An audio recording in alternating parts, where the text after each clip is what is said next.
Happy Sunday, everyone. Today I'll be reciting the poem titled The Sound of My Prayer.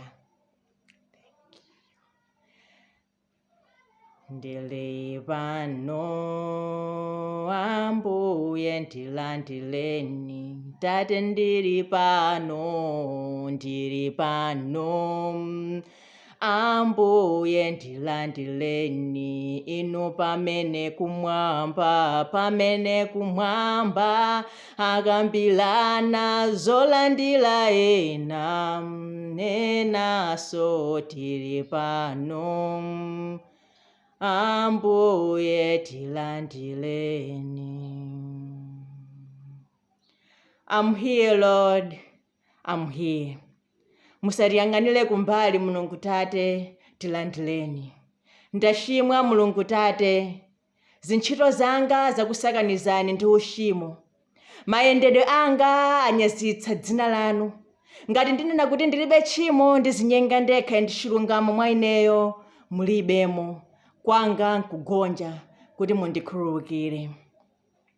Kusayamika ndi tchimo in this case. Heavenly Father, I'm grateful.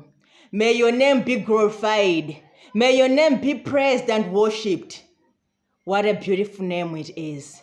Abba Father, chikondi chanu nchopanda malire.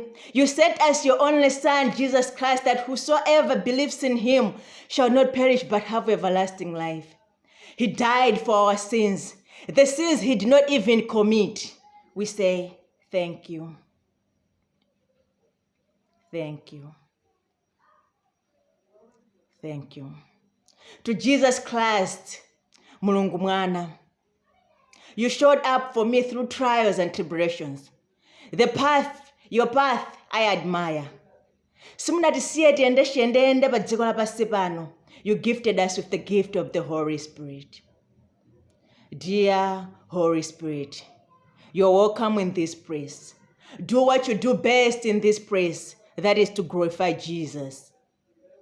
I know you do not speak according to your own authority, but you speak according to the authority of Jesus Christ. So teach me, help me, and remind me. Mulungu Tate, kwa inu ife tilira. Bless me with all I need.